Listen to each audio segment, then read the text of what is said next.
Alrighty, moving on to the apology.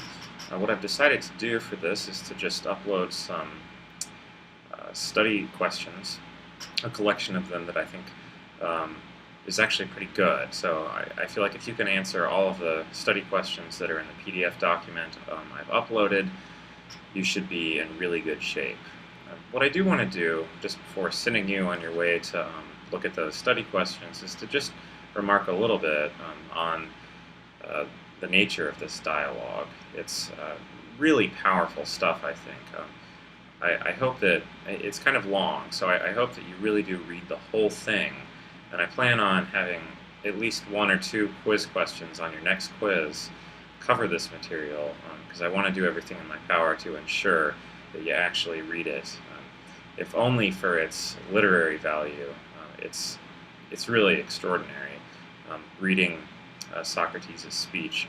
So this is the apology, and you it would be natural to think that it's named that because Socrates is standing up and giving an apology at his trial, where he's been charged with worshiping false gods and denying the gods of Greece and corrupting the youth of Athens.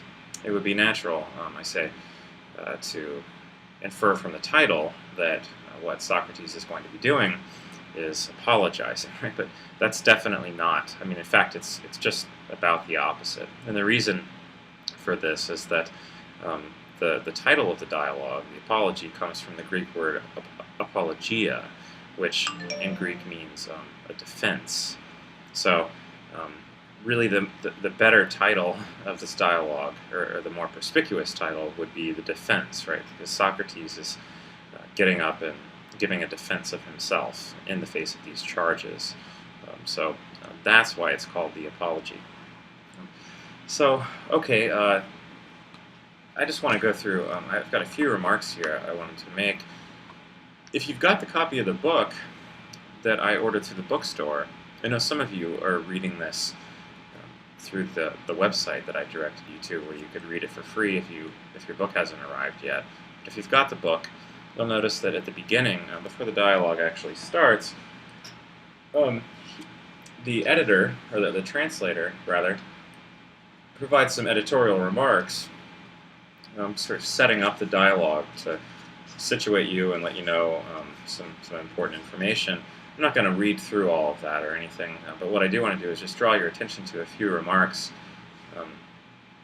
that the translator makes in this passage, because it's some really interesting stuff. So, first of all, the apology, this dialogue that Plato wrote, Plato claims that it's a record of the actual speech that Socrates delivered in his defense at his trial.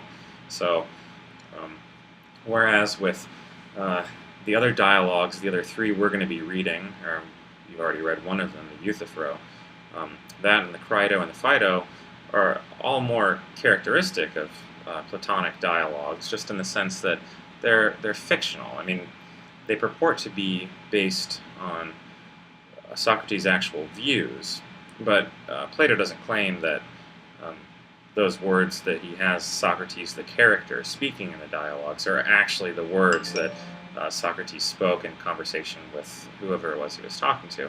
But here, Plato's claiming that this is an actual transcript, essentially, of the trial. And so it'd be really interesting if that's true. And there is reason to believe that something very much like this is what Socrates actually said.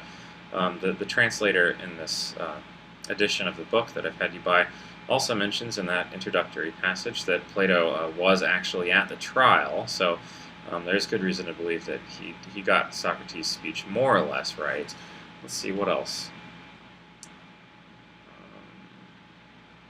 So Athenian juries. Socrates was tried before a jury in Athens, and the way that democracy ran, it was a much more involved form of democracy in ancient Greece than anything that we're familiar with. And so at a trial, the juror was comprised of 500 people in this case.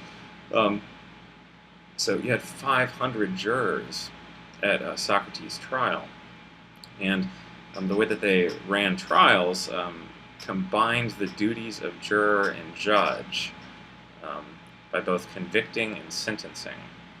So that's really fascinating to think about. All 500 of these people had to vote on whether he was guilty or not, and they also had to decide collectively what the sentence should be. So, like I said, 500. One thing that the translator here doesn't mention, which I thought you might be interested to know, is that 280 of those jurors voted to find him guilty, and 220 voted to acquit him. So it was kind of close, but alas, unfortunately, he was found guilty and subsequently executed.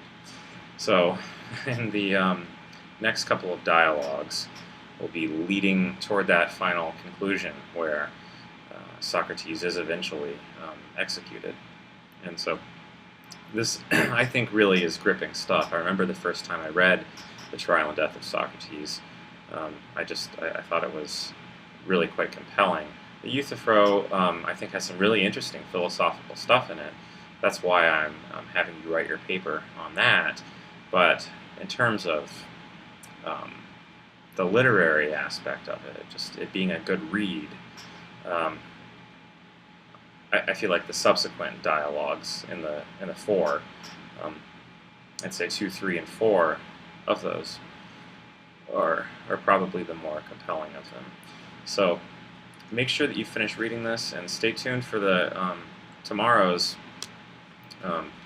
lesson, and do read those dialogues as well, because the Crito and the Phaedo are really quite fascinating and just compelling and powerful, I think. Alright, so what you need to do now is go to the news page where I've given you a link to the PDF document that contains the study questions.